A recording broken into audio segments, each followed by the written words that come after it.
बहुत बहुत स्वागत है आप सभी का फिर से इस नए वीडियो में। आप देख रहे हैं TMU info YouTube channel. Tilka Manjhi Bhagalpur university part 1 examination 7 2022 से 25 15 तारीख से आप लोग का एग्जाम होने वाला है।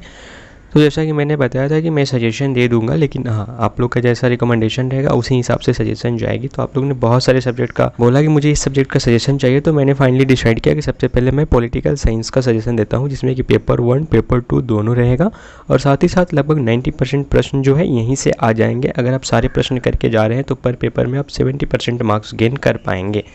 तो सबसे पहले ये बता देता हूँ कि ये पॉलिटिकल साइंस का सजेशन है और इसी वीडियो से पता चलेगा कि मैं दूसरे सब्जेक्ट का अदर सब्जेक्ट जो दूसरा है उसका मैं सजेशन फिर वीडियो डालूँ या फिर ना डालूँ, क्योंकि जितना मैक्सिमम आप लोग लाइक करोगे उसी हिसाब से मैं वीडियो डाल पाऊँगा। जब तक आप लोग मैक्सिमम लाइक नहीं करोगे जिससे मुझे सेटिस्फेक्शन ना हो तो मैं अगला कोई सजेशन वीडियोज़ बनाने वाला नहीं हूँ। तो आप लोग इस वीडियो को ज़्यादा से ज़्यादा शेयर करें और ज़्यादा से ज़्यादा लाइक करें। अगर ज़्यादा से ज़्यादा लाइक करोगे तो ही मैं सोचूंगा कि हाँ, अगला दूसरा सब्जेक्ट का जैसे हिस्ट्री हो गया, इंग्लिश हो गया, हिंदी हो गया, इकोनॉमिक्स हो गया, उसका सजेशन वीडियो बनाओ या फिर ना बनाओ। तो इसी वीडियो पे डिपेंड करेगा। अगर इस वीडियो से मुझे सेटिस्फेक्शन मिलेगा तो ही मैं आगे नेक्स्ट सजेशन वीडियो दूंगा, अदरवाइज नहीं दूंगा, मैं क्लियर बता दे रहा हूँ। तो चलिए अब स्टार्ट करते हैं। पॉलिटिकल साइंस पार्ट 1 का जो पेपर 1 पहले स्टार्ट करेंगे, फिर पेपर 2 दोनों स्टार्ट करेंगे। अगर आप इस सजेशन से सारे क्वेश्चंस करके जा रहे हैं तो आप पर पेपर में 70% मार्क्स गेन कर पाएंगे। 90% क्वेश्चन आएगा, मार्क्स 70% गेन हो जाए, क्योंकि अब आपका राइटिंग ही अच्छा ना हो तो फिर उसमें तो मार्क्स कटेंगे, या फिर ऑब्जेक्टिव अच्छा ना जाए तो उसमें भी मार्क्स आपका कटेंगे। तो चलिए अब सजेशन को देखते हैं।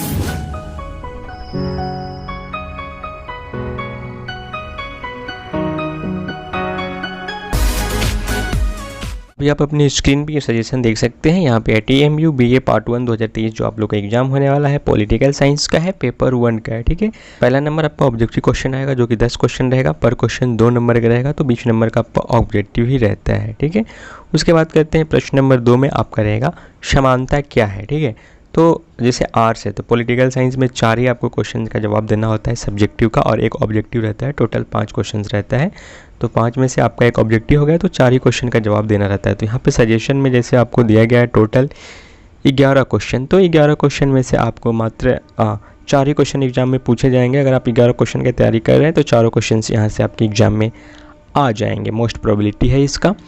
तो चलिए सजेशन का अगर फर्स्ट क्वेश्चन देखा जाए सब्जेक्टिव का, तो यहाँ पे 2 नंबर यहाँ पे लिखा हुआ है समानता क्या है, इसके प्रकारों की चर्चा करें। प्रश्न 3 की बात करें तो यहाँ पे लिखा हुआ है राज्य की उत्पत्ति की सामाजिक समझौते का सिद्धांत की समीक्षा करें। प्रश्न नंबर 4 में लिखा हुआ है डेविड ईस्टन के आगत निर्गत उपागम के विश्लेषण करें।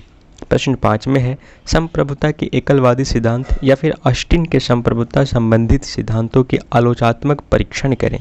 क्वेश्चन नंबर 6 में है राजनीतिक संस्कृति क्या है, इसके प्रमुख तत्वों की विवेचना करें। प्रश्न 7 में है कि प्रजातंत्र क्या है, इसके गुण दोषों की विवेचना करें। प्रश्न 8 की बात करें तो 8 में आपको दिखाई दे रहा होगा यहाँ पे। प्रश्न 8 में है अधिकार क्या है, इसके प्रमुख सिद्धांतों का विवेचना करें। प्रश्न 9 में है राजनीतिक सामाजिक से क्या समझते हैं, राजनीतिक समाजीकरण से क्या समझते हैं, राजनीतिक समाजीकरण की विभिन्न अभिकारणों की व्याख्या करें। ठीक है, प्रश्न 10 का बात करें तो 10 में है मार्क्स जो कि कार्ल मार्क्स हैं, तो मार्क्स के राज्य संबंधी विचारों की विवेचना करें। प्रश्न 11 में है गांधी के सत्य एवं अहिंसा संबंधी विचारों पर प्रकाश डालें। और एक एक्सेप्शन में यह भी है कि स्वतंत्रता तथा समानता के बीच परस्पर संबंध ये आने की प्रोबेबिलिटी है, तो इसे भी आप लोग लिख सकते हैं। हो सकता है ये भी प्रश्न आपसे पूछा जाए। तो ये पेपर 1 का 11 क्वेश्चन है, 11 क्वेश्चन में ही आपके 4 क्वेश्चन आ जाएंगे, इसमें मोस्ट प्रोबेबिलिटी है। और इतना सारा प्रश्न आप करके जाओगे तो 70% मार्क आप आसानी से गेन कर पाओगे। कोई ज़्यादा क्वेश्चंस नहीं है। अगर आप एग्ज़ाम दे रहे हो तो 11 क्वेश्चन आपको करना ही चाहिए, एटलीस्ट तो 11 करके जाना ही चाहिए। मैं यहाँ पे एक बात और भी बता देता हूँ कि अगर कोई प्रश्न है जैसे डेविड ईस्टन के आगत निर्गत उपगमन का विश्लेषण करें, हो सकता है इस प्रश्न को घुमा के भी पूछें, तो वहाँ पे आपको कीवर्ड ढूंढना है कि कौन सा कीवर्ड आपको मिल रहा है। अगर विश्लेषण ना लिख के लिख दे व्याख्या करे, या फिर डेविड ईस्टन के आगत निर्गत से क्या क्या देखने को मिला उनको, उसके बारे में ऐसे पूछ सकता है, उस पर प्रकाश डालें। तो इस प्रकार से प्रश्न घुमा के पूछ सकता है, तो वहाँ पर आप लोग ध्यान देंगे। जैसे यहाँ पर संप्रभुता के एकलवादी सिद्धांत का आलोचनात्मक विश्लेषण करे, हो सकता है सिर्फ यही पूछे, या फिर ये ना पूछ के सिर्फ ये पूछ दे कि ऑस्टिन के सिद्धांतों के संप्रभुता संबंधी सिद्धांतों के आलोचनात्मक परीक्षण करें। दोनों लगभग सेम ही क्वेश्चन है, तो हो सकता है कि प्रश्न थोड़ा सा घुमा के पूछे, अलग वे में पूछे, तो उससे कन्फ्यूजन नहीं होना है। आप बोलोगे कि फिर सजेशन से क्वेश्चन आया ही नहीं है, तो आपको कीवर्ड ढूंढना है और ध्यान से देखना है कि हाँ अगर ये प्रश्न नहीं है क्या उससे रिलेटेड कोई वर्ड उसमें मिल रहा है, क्योंकि प्रश्न एग्जामिनर द्वारा घुमा के पूछा जाता है। इस यूनिवर्सिटी में पहले भी पूछा जा चुका है, तो अभी भी पूछेगा, तो उससे कन्फ्यूजन नहीं होना है, ठीक है। तो ये था पेपर 1। अब बात करते हैं पेपर 2 का। और एक कमाल का चीज़ बताता हूँ आप लोग को ऑब्जेक्टिव के लिए। आपको क्या करना है, यूट्यूब पे आना है, यहाँ पे सर्च करना है TMU इन्फो, इसके बाद यहाँ पे सर्च कर देना है। जैसे आप सर्च करेंगे यानी कि जो मेरा जो चैनल है आपको इस पर आना है। इसके बाद इसका जो प्लेलिस्ट है आप नीचे स्क्रॉल करेंगे तो आपको यहाँ इसका प्लेलिस्ट दिख जाएगा। तो इसका जो प्लेलिस्ट है आपको सिंपली से क्या करना है, प्लेलिस्ट पे क्लिक करना है। जैसे आप प्लेलिस्ट पे क्लिक करेंगे आपको नीचे बहुत सारा वीडियोज देखने को मिलेगा। तो सबसे नीचे आपको दिखाई दे रहा होगा कि part 1 political science previous year question answer, जो कि ऑब्जेक्टिव का है। अगर इस पर क्लिक करेंगे तो बहुत सारे यहाँ पे प्रीवियस ईयर क्वेश्चन आंसर आपका ऑब्जेक्टिव मिल जाएगा, जो कि मैंने आज से 1-2 साल पहले यहाँ पे अपलोड कर रखा है। तो यहाँ से आपका जो है ना ऑब्जेक्टिव बहुत ही आसानी हो जाएगी, पूरा पेपर वाइज। जैसे ऑब्जेक्टिव क्वेश्चन आंसर 2017 का है, 2019 का है, 2016 का है, 2004 का है, 5 का है, 6 का है, इस तरह से कंबाइन करके मैंने यहाँ पे बना रखा है।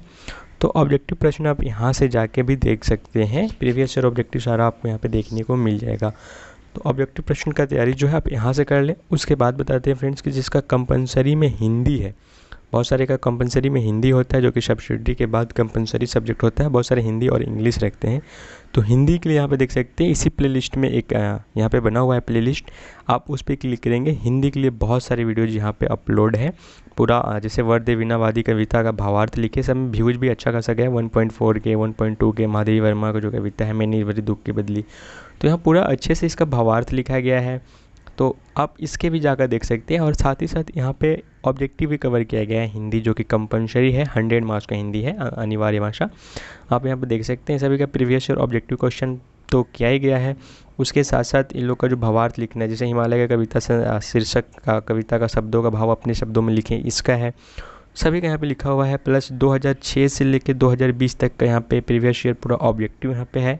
2021 का मैंने अपडेट नहीं कर पाया है और 22 का, तो यहाँ पे 2006 से 2020 तक का पूरा प्रीवियस ईयर ऑब्जेक्टिव मिल जाएगा। उसके बाद अनिवार्य भाषा हिंदी में जो 100 मार्क्स में ये पूछता है आपका प्रशासनिक प्रभाषिक शब्द, जो कि इंग्लिश को हिंदी में लिखना या फिर हिंदी का इंग्लिश में लिखना, वो यहाँ पे मैंने कवर कर रखा है 2 लेक्चर्स में।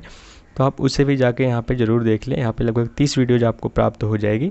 तो ये सब भी आप जाके देख लें, क्योंकि कंपलसरी एग्जाम में अभी तो आप ऑनर्स दोगे, उसके बाद जब कंपलसरी का एग्जाम होगा तो इसे जाके जरूर देख लें, क्योंकि आपका बहुत ज़्यादा हेल्प होने वाला है। ये आप लोग के हेल्प के लिए ही। जब पिछले साल वाले स्टूडेंट थे, देखिए इसमें काफ़ी अच्छा खासा व्यूज भी गया है, 1.4 के ऐसे करके व्यूज गया है। तो आप ये 2 प्लेलिस्ट को जाकर देख ले। पॉलिटिकल साइंस से है तो पॉलिटिकल साइंस का ऑब्जेक्टिव वाला प्लेलिस्ट, और आपका हिंदी कंपलसरी है 100 मार्क्स का, तो भी जाके आप इस प्लेलिस्ट को देख लें। अब बात करते हैं पेपर 2 का। तो ये रहा आपके पास पेपर 2 का प्रश्न, आप यहाँ पे देख सकते हैं। शुरू में पेपर 2 है, ये पॉलिटिकल साइंस का ही है। इसमें भी प्रथम क्वेश्चन जो होगा ये ऑब्जेक्टिव का होगा। पेपर 2 का आपका जो एग्जाम होगा तो उसमें भी आपका जो 10 क्वेश्चन ऑब्जेक्टिव रहता है, जिसमें प्रत्येक क्वेश्चन 2 नंबर का रहता है। उसके बाद हम लोग बात करते हैं पेपर 2 की प्रश्नों की बात करते हैं। तो यहाँ पर देख सकते हैं सेकेंड नंबर में लिखा हुआ है कि कौटिल्य के सप्तांश सिद्धांतों की विवेचना करें। प्रश्न 3 में है तिलक के शिक्षा संबंधी विचारों को लिखे। प्रश्न 4 में है समाज सुधारक के रूप में अंबेडकर के विचारों को लिखे। प्रश्न 5 में है कौटिल्य के राजस्व संबंधी विचारों की विवेचना करें। प्रश्न 6 में है विवेकानंद के धर्म संबंधी विचारों की विवेचना करें। प्रश्न 7 में है गोपाल कृष्ण गोखले की आर्थिक विचारों की विवेचना करें। प्रश्न 8 में है सत्य एवं अहिंसा संबंधी गांधी के विचारों पर प्रकाश डाले। प्रश्न 9 की बात करें तो प्रश्न 9 में है आपका यहाँ पे कि M.N. राय के उग्र मानवतावाद विचारों को लिखे। प्रश्न 10 में है कि गोपाल कृष्ण गोखले के राजनीतिक विचारों की व्याख्या करें। प्रश्न 11 में है एक क्रांतिकारी राष्ट्रवादी के रूप में तिलक के राजनीतिक विचारों का परीक्षण करें। तो यहाँ पे होता है क्या है फ्रेंड्स कि M.N. राय के उग्र मानवतावाद के विचारों को लिखे। ये भी प्रश्न बहुत बार पूछा गया है आपके एग्जाम में। या फिर जो गोपाल कृष्ण गोखले है, ये महात्मा गांधी के जो है राजनीतिक गुरु जी थे। ये ऑब्जेक्टिव प्रश्न भी आता है कि महात्मा गांधी का राजनीतिक गुरु कौन सा है। तो गोपाल कृष्ण गोखले जो राजनीतिक विचारों की व्याख्या करना है, ये भी प्रश्न यहाँ पे पूछे जाते हैं बहुत बार। और एक क्रांतिकारी राष्ट्रवादी के रूप में तिलक, जो कि आपका बाल गंगाधर तिलक है, के राजनीतिक विचारों का परीक्षण करें। तो इसमें इतने सारे प्रश्न 11 प्रश्न इसमें भी है और 11 प्रश्न पेपर 1 में भी थे। इससे बाहर प्रश्न नहीं पूछे जाएंगे आपके एग्ज़ाम में। आपको बस बेहतरीन ढंग से तैयारी करना है और एग्ज़ाम देने जाना है। आई होप की जानकारी आपको अच्छी लगी होगी। जानकारी अच्छी लगी तो वीडियो को लाइक कीजिए, चैनल को सब्सक्राइब कीजिए एंड वीडियो को दोस्तों के बीच में शेयर कीजिए। और इसी वीडियो पर डिपेंड करेगा कि जितना भी अधिक लाइक जाएगा उसी हिसाब से मैं अगला सजेशन वीडियो बनाने का कोशिश करूँगा।